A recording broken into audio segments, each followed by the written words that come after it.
Welcome aboard Just Jets with your captain, Matt O'Leary. Buckle up and enjoy the ride.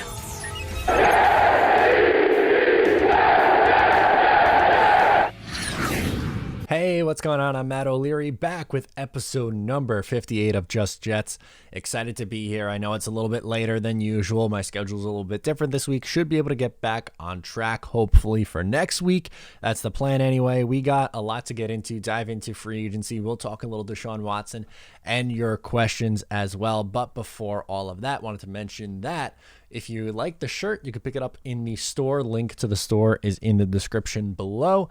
And a word from our sponsor, NFL draft season is upon us. It's possible that you might have Trevor Lawrence's haircut in your pants. No good. That's why our partners at Manscaped, the leaders in below-the-waist grooming, have partnered with us to make sure you don't gamble on shaving your balls the same way you gamble on football. For all my draft geeks, we have an exclusive 20% off promo code JETS20 at manscaped.com. You can pick yourself up the nice lawnmower 3.0. I personally like the refined cologne that I so much love and use just about every day. Head on over.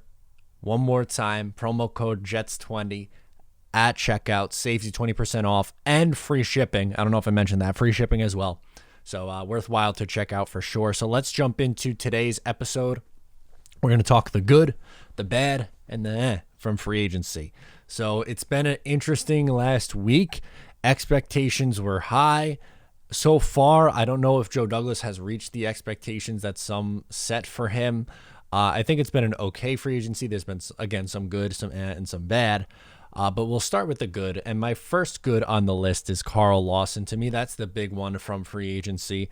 An absolute stud of an edge rusher. The Jets have not had a legitimate edge presence in a really, really long time. Like, I don't think people realize just how good Carl Lawson is. Yes, I understand the sack numbers aren't there, but if you look at him, nobody pressures the quarterback like he does.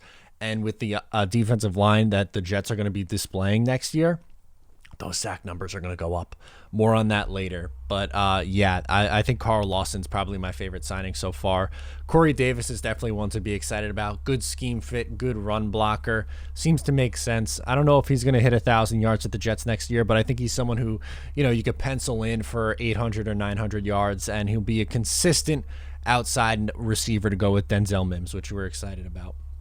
Justin Hardy was also signed, special teamer. I know that's it's not sexy, but he is a good special teamer. He's going to be a legit gunner. He's going to be better than Trenton Cannon, who's been doing it for a long time. Last year, the Jets struggled with on special teams. It's going to make Brandon Mann look better. It's going to be a good signing. He's going to be a fan favorite, I could already tell. Keelan Cole, I also like a lot. For me, the big thing is he has better upside than a wide receiver 4. Like, he is the wide receiver 4 on the depth chart, but I think he is better than a 4th receiver, which is good because the Jets were running out Jeff Smith, Vincent Smith, Lawrence Cager, the corpse of, I almost said Chad Hansen, but it was, no, oh my God, the Patriots, the old Patriots receiver. Why am I blanking on it? Chris Hogan, there you go, for games last year, which was just, I don't know why he's on the field in 2020. So having a guy like Keelan Cole is absolutely going to help, and he's a good punt returner too, which we like that. A good special teamer, sure, absolutely. LaMarcus Joyner, I am excited about. He was not a good slot corner with the Raiders the last couple of years, but in his days with the Rams, he is a very, very good safety, so I think that is just a depth move, and he's a good player. And the last one, which it surprised me, and I said on Twitter and online that I didn't get this one, but this doesn't mean that he's a good player, and that's Sheldon Rankins. I don't think the Jets really need more defensive tackle help. I think they have really good defensive tackles, but they added in a player who's still young. Yes, he's been hurt the last couple of years, but there's a reason why he was a first-round pick. There's a reason why he had 8 sacks in 2018, the last time he was healthy. This is a upside swing, and that's something that I noticed with Joe Douglas in free agency. He likes to go with younger guys who are on the potential for an upswing and getting good value. Carl Lawson, 26. Corey Davis, 26. Hardy is still pretty young. Keelan Cole is still pretty young. Joyner's a veteran, but Sheldon Rankins still has some upside. The signings, I have two signings. The first is Jarrad Davis. He's going to be a starter. He lost his starting job in Detroit. Many people think he was being utilized wrong, which isn't surprising because Matt Patricia was the second worst coach in football behind Adam Gase. So he will be brought in. He will play at linebacker on the outside. We all expect CJ Mosley to be an inside linebacker in this scheme. We definitely expect Davis to be one of those linebackers as well as a starter. And the other is Tyler Koft. He is a tight end who, when healthy, is pretty solid, just has not been healthy the last couple of years in Buffalo. A very good blocker right now to pair with Chris Herndon. Could they still use help at that position? Probably, but maybe they look to the NFL draft, or maybe they really like Chris Herndon. I'm still a Chris Herndon guy. I would have brought in a veteran with a little bit more offensive upside than a Tyler Koft, but that's just me. And there's one bad signing and just a couple of other bad notes.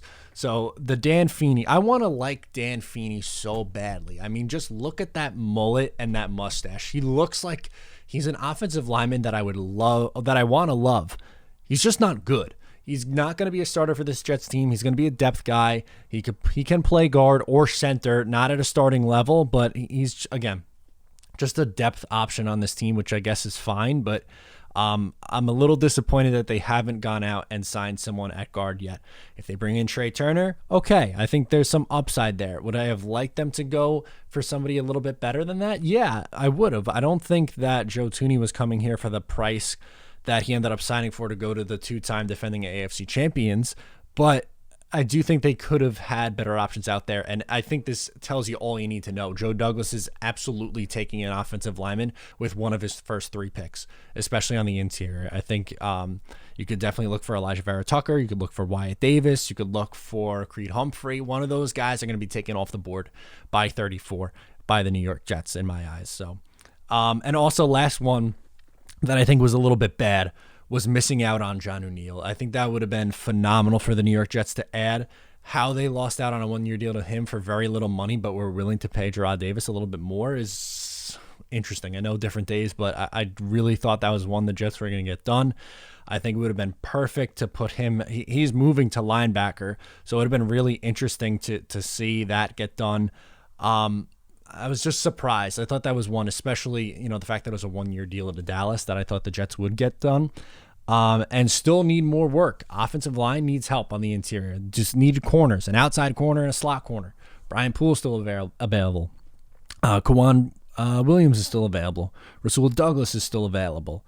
There are options out there, and we'll see if Joe Douglas signs any of them. Hell, who knows? Before I release this episode, maybe he signs somebody.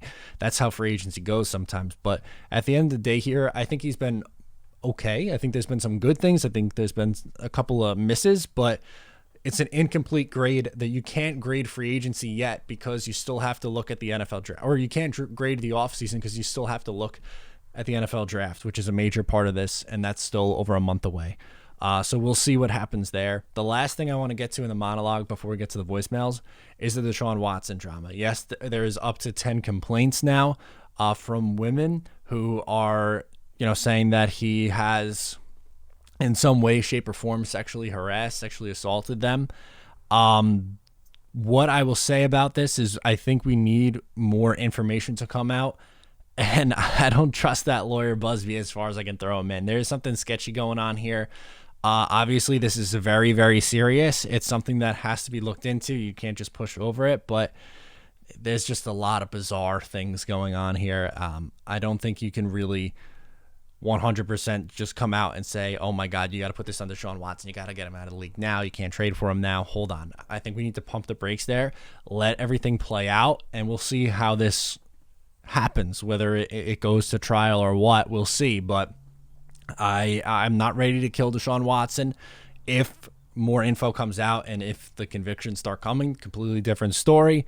But just what a weird situation that is down there. And we'll see. Again, we'll see. It's a wait and see game, which is never fun. But I don't think you can draw judgment just yet. I don't think you can say, oh my God, see, you can't trade for him. He's a distraction, blah, blah, blah, blah, blah, blah, blah. I get it.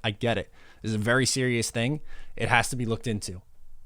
Both of those things can be true while also saying, that guy Busby, he's a little bit of a weird character and somebody who does this kind of stuff all the time, these high-profile like cases, and it takes a lot of the money when they get their settlements. So we'll see what happens. It's going to be interesting this offseason to see how that impacts the trade market for him. We'll see. I don't think he goes back to Houston. Let's get into those voicemails now. All right, Ed from Long Island is up first. He wants to talk Jameson Crowder. Hi, this is Ed from Long Island. I'm a big fan of the podcast. Thank you. Rumor is the Jets might cut Jameson Crowder to save some cap space. Sounds like they don't really want to do this. Have you heard anything or know any reasons why they wouldn't rework his contract so that it works out for both of them? This would allow him to stay Jet for an extra year or two at a little less money, and both sides benefit. Let me know what you think. Thanks.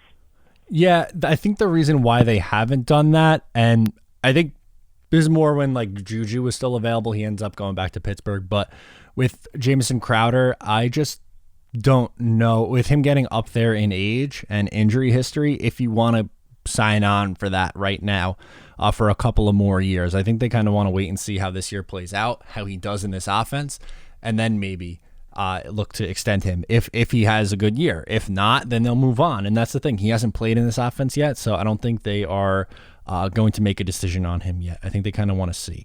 And I'm okay with them keeping Crowder for this year. I know a lot of people were team cut Crowder and sign Juju. I get it. I just don't know how much of an upgrade that would have really been. He's younger. He had a better season 3 years ago now in 2018. And he is younger. I think Crowder... I think Crowder's a solid receiver. I think he slept on a little bit. Is he the greatest thing in the world? No, but I think he is a very good slot receiver, and I don't think he's an issue, and I would keep him for this money and see what he does this year, and then reevaluate at the end of the season heading into 2022. So hopefully that answers your question, Ed. Let's get to Vinny, who wants to talk about free agency. Hey, Matt, it's Vinny here, and, obviously I'm calling you as free agency is underway. And I wanted to comment on Jets Twitter overreacting Shocking. to the Jets not spending in free agency, which, honestly, as you and I know, is ridiculous. The Jets have a long history of overspending in free agency only for it to burn in their face.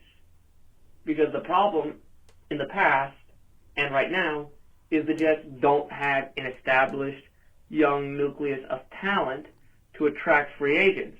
So the only other way you're going to get a lot of these marquee free agents is by overpaying them. And that's something we simply can't do, because that'll just hurt us in the long run. So we're just only signing a handful of free agents here and there, because we have to build that core over the next few drafts. Then we can sign free agents for fair prices. That's all. Go Jets. I agree to an extent with what Vinny was saying here. I'm not ready to kill him. I think some have been too critical. I think some have been a little bit too critical, while I think others have maybe been a little bit lenient to a stretch. I think it's probably safe to fall somewhere in between. But here's my take on it. I agree that he shouldn't be overpaying, but I think he's taking swings on younger guys with upside and good athleticism, good blocking from offense, and defense is just really good athletes. So I think he has a type, which is completely fine. And eventually, you're right that guys will want to come here for fair money, but you can't complain about the Mike Maccagnan era and then 2 seconds later come back and say, well, Joe Douglas isn't spending enough money. Well, Maccagnan's issue, he handed out big contracts like it was going out of style. Usually what happens, teams spend in free agency when they have terrible, terrible drafts, and they have to adjust and say, okay, well, if our roster's so barren because of the draft, we have to spend money in free agency. I think in a perfect world, you want it to be balanced. And you want to, something that really they haven't done in terms of acquiring talent really is trade. They've traded away a lot of pieces to get draft capital back, which is cool. But I think they could start to maybe utilize trading for established players a little bit better. So that's maybe a different way to build. But for the most part, I'm with Vinny on this. Let's go to Ben in New Jersey, who wants to talk some Sam Darnold. What's up, Matt? It's Ben from Jersey. So, as we know, the Chicago Bears recently signed Andy Dalton, and the Washington football team recently signed Ryan Fitzpatrick. So I just had a question regarding our good old buddy Sam Darnold. It seems like the teams that were targeting him seem like they're dwindling down. And a quarter of the league apparently called about him. I don't know how many teams still need him or are interested in him. I just wanted to ask you what teams would possibly be interested in him. I heard a potential rumor that Denver could offer a second-round pick. I don't know if it would be this year or next year. And wide receiver Tim Patrick for Sam Darnold. I would have loved that trade. Especially because we get second, and Tim Patrick would be a great fourth receiver. He absolutely destroyed us on that Thursday night game. But Benjamin Albright, the main writer for the Broncos, shot down that rumor. So as of now, what do you think that we can get for Sam Darnold? What teams want him as of now? And when do you think we would see a trade? Because there's a lot of time between today on Wednesday and the pro day for Zach Wilson, which is on March 26th, I believe, and the pro day for Justin Fields, which is, I think, on March 30th. Just let me know your thoughts. And as always, go Jets, and happy St. Patrick's Day. Thank you. Had a nice time on St. Patrick's Day. Hopefully you guys did as well. As for Sam Darnold, I think Denver is a good option. Maybe Carolina, but I expect them to want to move up in the NFL draft and get somebody this year. Chicago seems out of the picture. Washington seems out of the picture. Maybe San Francisco gets back in the mix. I don't know. Places seem to be winding down, but I think we're going to have to wait and see at the NFL draft what teams are offering, which is exactly when Josh Rosen was traded. So maybe this is a wait and see game, which isn't exactly fun, but that might be the reality of the situation right now. Keep an eye on Denver, I think, at this point. Thank you, Ben. Let's get to Nick in Atlanta, who wants to talk about the trading down narrative. Hey, Matt. It's Nick from Atlanta. I just kind of wanted to hop on here and just so I'm a big take Zach Wilson at 2 guy. I know you are too. I know we've talked ad nauseum about it, but I just kind of wanted to hop on here and just give my pitch to those fans who are kind of still the Sam Darnold truthers who, want to trade down 4 times and load up on draft picks, which I understand. Like, trust me, it's not a crazy thought. I wanted to hop on here and give my take. So basically, my pitch to those fans is, don't you think he'd be traded by now? If he's some, quarterback that you just have to build around with the right coach and he's going to be some, top 10 quarterback, even top 15 quarterback, don't you think he'd be traded by now? I mean, you got teams like Washington going out, you know what, let's go sign Ryan Fitzpatrick. Or, hell, the Bears said, yeah, let's go get Andy Dalton. Don't you think a former number 3 overall pick might draw some more interest than Ryan Fitzpatrick at age, 38 or whatever it is, and Andy Dalton? I really think that he's not as highly looked at or respected as around the league as the fans might think, especially because we, see him, he's an asset, he's going to be a good player. My big thing is yeah, sure. Has he been surrounded by terrible players and terrible coaches? Oh, definitely, never denying that. But I'm not trying to defend Adam Gase here, but I don't think Adam Gase was yeah, so you're gonna drop back 3 steps here and just gonna throw it to Jamal Adams standing right in the middle of the field. Just throw it to him. I don't think he's oh yeah, if you're about to get sacked, just truck it up in triple coverage.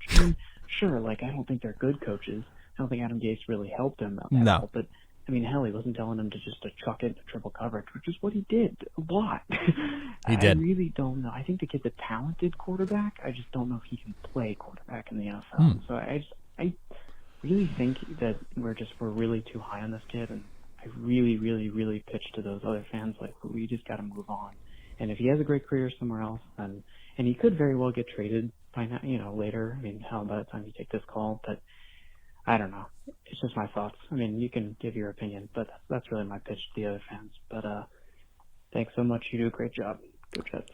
Appreciate it, Nick. I think you made a really good pitch. I think him not being traded to an extent, and also the Bears going, I'd rather take Andy Dalton or Ryan Fitzpatrick. Maybe that does talk to the NFL's take on Sam Darnold. Maybe it does. But at the same time, I guess my devil's advocate take would be that there are still people that do believe in him, and there are rumblings at how much he was liked by the Denver staff, and there's rumblings about San Francisco and stuff like that, and I get it. I think maybe we have to stop looking at, oh, this team needs a starter, and just start looking at teams that maybe are just looking to add more quarterbacks to the mix and developmental quarterbacks potentially. Maybe the Texans would be in the mix if they are trying to move Deshaun Watson. Have a veteran in there and a guy like Sam Darnold. Maybe Seattle is more realistic than we think. Maybe the Saints is more realistic than some think, but it's weird. Watching the demise of Sam Darnold the last couple of years has been really weird. Because speaking for myself, I was high on him in his coming out in his first 2 years. And he did show some promise, but the year 3 regression was just very bizarre. Something that, one, I didn't see coming, and something that was way more drastic than I think some people give credit for, if that makes sense. So I think I'm with you, Nick. I think you made a lot of good points. We'll see if they end up moving him, and I do think they end up moving him. And that also goes to say, well, if you can't get anything good for him, then keep him. Well, then if all other 30-plus teams in the league are telling you that he's not a starter and they don't want to give up high assets, why would you then say, okay, we'll keep our guy and trade out at 2? I don't know. That doesn't make sense to me. Let's go to Charlie in Wisconsin, who wants to talk about Jameson Crowder, making the case to cut Jameson Crowder. Hey, Matt. It's Charlie from Wisconsin. I don't really see the point in calling and arguing things that I know you agree with, so I'm going to make a point that you're probably not going to like for the second time in a row. So I thought I'd make the case for why we should cut Jameson Crowder. So here's the logic behind it. Basically, the Jets signed Keelan Cole, which in my opinion is a really good signing, best value the Jets have gotten so far. Okay. Even over like Corey Davis and Carl Lawson. Like, he was signed to like $6 million, $5 million bucks. That's like nothing. So anyway, Cole was a wide receiver 2 in Jacksonville. I don't think he needs to be like the 4th option. So the way I see it, you cut Crowder, you save $10 million, and you put that money, that savings, towards a player like Kyle Fuller, like a cornerback or something along those lines. That's where the Jets really, really need help. Or inside, like the inside of the line, although there's pretty much nobody left on the market. But the way I see it, that's what you have to do. You cut Crowder, and you put the money towards a corner or something along those lines, because you've gotten Keelan Cole for great value.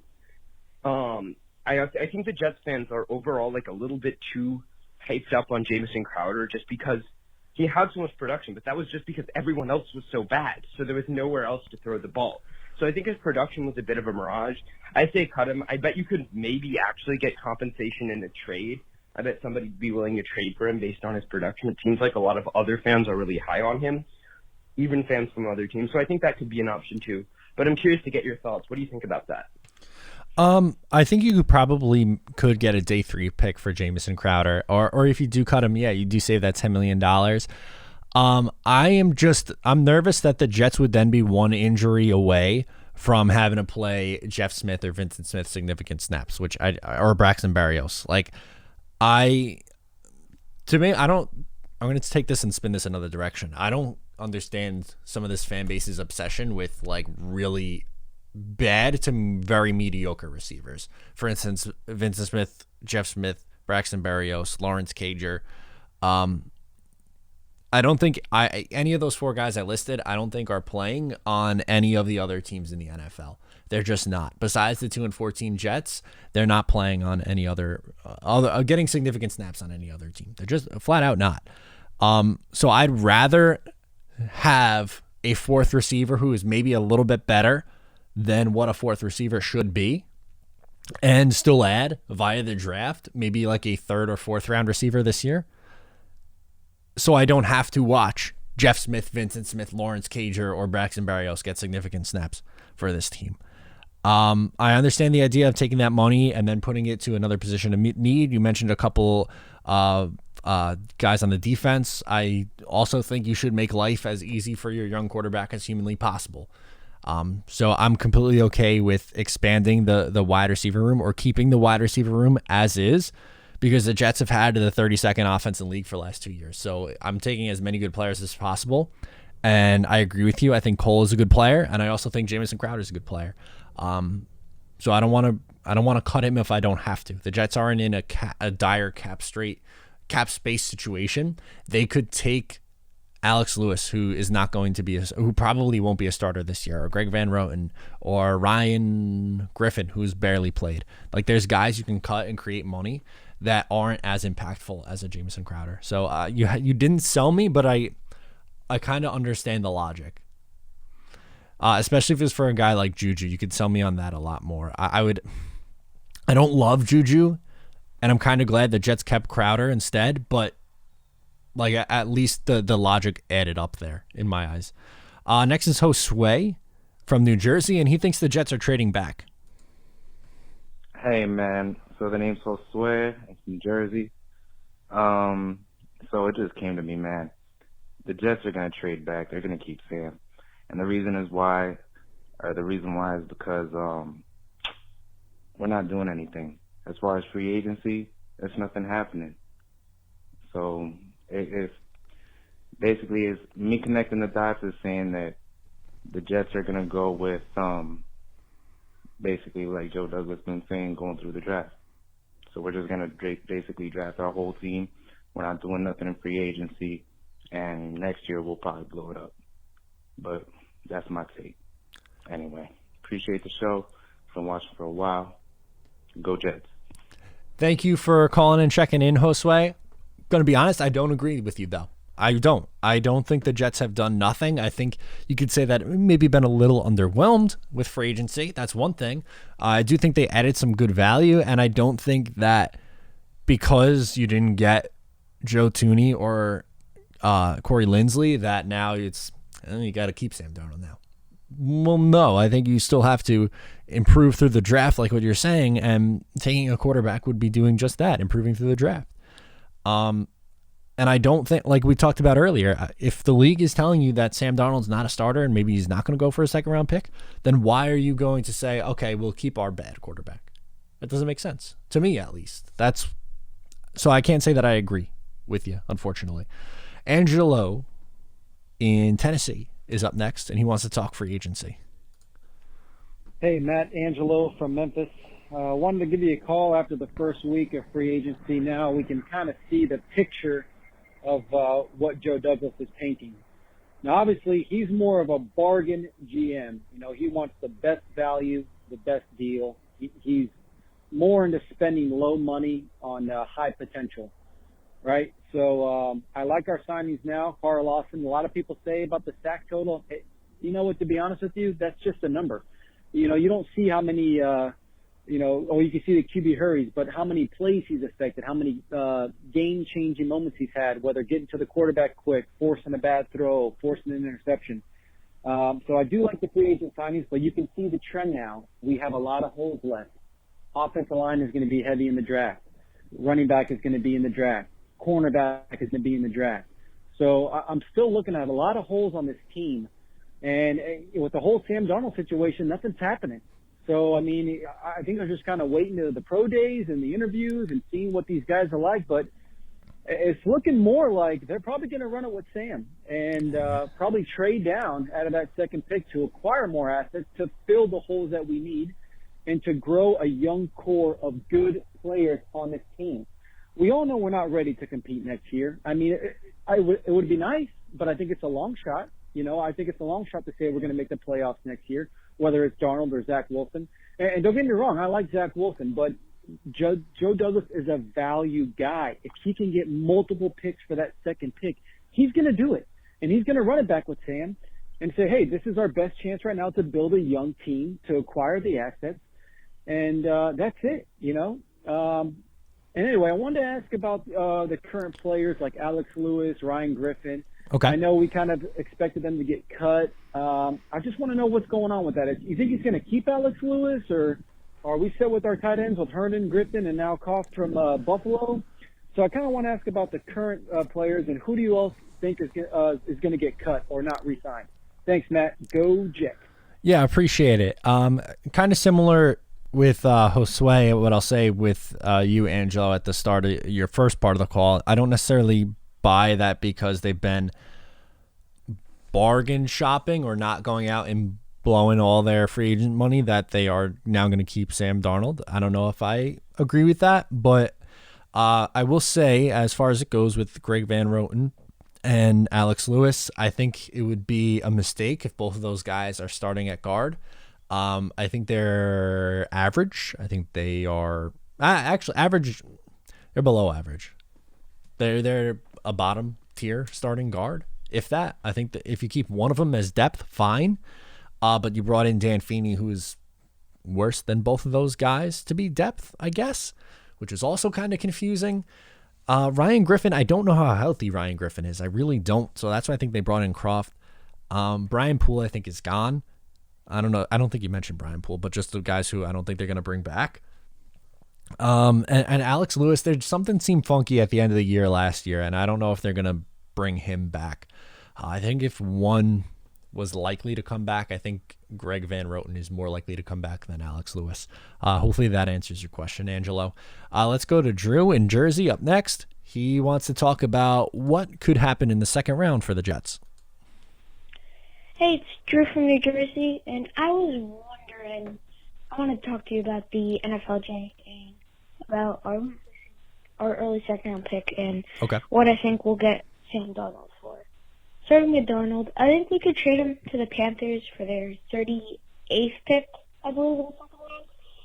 And maybe like a conditional fifth, and the condition is if he plays a certain amount of snaps a game, it turns to a fourth. So for the 23rd pick, I've been going back and forth between an edge and a corner.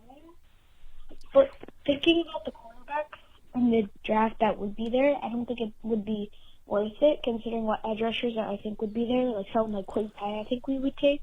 If he's there, okay. The second round, I would think Alex Stokes would last there, but especially since he ran that like 4.25 or 4.2 something or 3.5. I'm curious, you can take a cornerback in the second round. Will all the good cornerbacks be gone, or will people like Eric Stokes still be there? I've been curious about that. And then with the Darnold pick from the Panthers, I think we would take Wyatt Davis, the guard, or if Landon Dickerson left, or anyone really. But I was curious on the thoughts of are they really taking either an edge at 23 or cornerback at 23? I think it's an edge, depending on which cornerback it is, but I don't know. Okay, kind of fell off there at the tail end, but I think the point is pretty well made from Drew. I think it's either going to be guard, corner, or edge at 23. I don't see how it's not one of those. And I also think 34 is going to be one of those three positions, not the same one that's at 23. It really depends on how the board breaks. I think you are more likely to have better. So, like, if Elijah Vera Tucker is there at 23, I think he has to be the pick. Great. You draft him. He's your starting left guard. Let's go. If not, then it gets a little bit interesting. I think there's a chance that there's not good value at corner there, and they do go edge. Like if Jalen Phillips is sitting there, that'd be really intriguing. Or Kwity Paye, like you said, even though I think Kwity Paye is probably going to go a little earlier. But they do need to address corner. And especially, it makes life a little bit easier if you trade Sam Darnold and you have another second-round pick in the mix, and you have 2 firsts, 2 seconds, 2 thirds. Now you can really bang out some needs. So I think you're on the money with saying that it's either going to be corner or edge.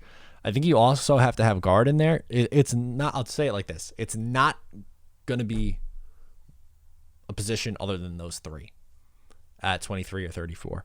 They are going to try to get a starter at a position of need. That's the way that I see it anyway.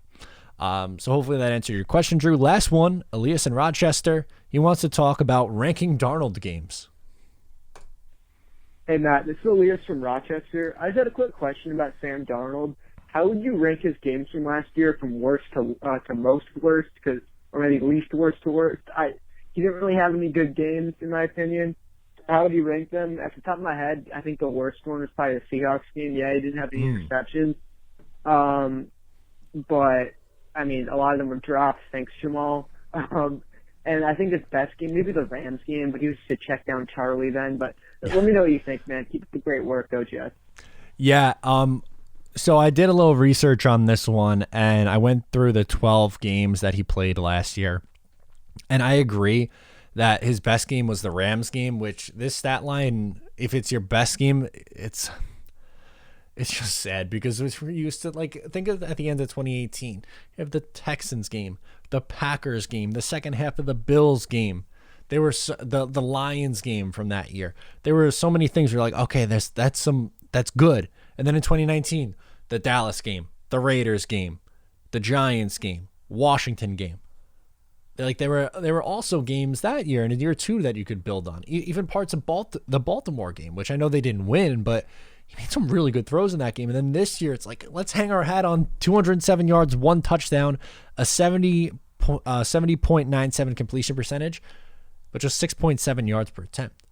Like you said, check down king. So many of these games, his yards per attempt is so low. The second game I have on this list is San Francisco. In that game, he was 21 of 32, so 65.6%, 179 yards, 1 touchdown. Yards per attempt was 5.6. Third game, Cleveland. Fourth, I'd go Raiders. 5, Denver. And the fact that Denver is 5 is a little sketchy because he went 23 of 42 for 54.76 completion percentage, 230 yards, no touchdowns, no picks, and a 5.48 yards per attempt. That's his 5th best game. 6, New England, a game where he threw 266 yards, but also threw 2 interceptions. His YPA was 7.8 though, which that was a little bit better. It's just the interceptions. 7, Miami. That's a game where he threw 2 picks and no touchdowns. And somehow he had 5 worse games than that. Buffalo in week 1, 21 of 35 for 60% completion, 215 yards, 1 touchdown, 1 pick. But how much of that came on the Jameson Crowder touchdown? That was a little dump off that went all the way down the field. What was his yards per attempt? 6.14. What was it before that play? That was a little dump off that turned Jameson Crowder into a 60-plus yard touchdown. Kansas City game was 9 for me, which he was 18 of 30, a 60 completion percentage for 133 yards. Indianapolis in week 3, where he was 17 of 29 for 168 yards and 1 touchdown and 3 picks, 2 picks. Did he have 2 pick sixes? He had at least 1 pick six. No, he had a pick six, a pick in the end zone, and I don't remember. I genuinely don't remember what the other pick was. Seattle was 11 for me. He went 14 of 26, 53.85 completion percentage, 132 yards for a 68 rating. His yards per attempt was 5.08, and he had multiple drop picks in that game. And Buffalo at home I have as the worst game.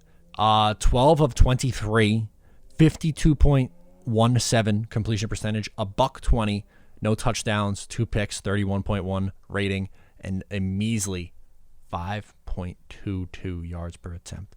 Kansas City game, by the way, he had a 4.43 yards per attempt. My God, some of these numbers, man. Wow. Just, wow. I'm sorry to end on that note, but that's the last call that we have. And maybe if you're Team Darnold, that's a little bit of a wake-up call. That's going to do it for me on episode 58. Like I said, should be back to normal next week with an earlier episode. Apologies. Thanks for sticking with me. I'm Matt O'Leary, and I'll talk to you next time.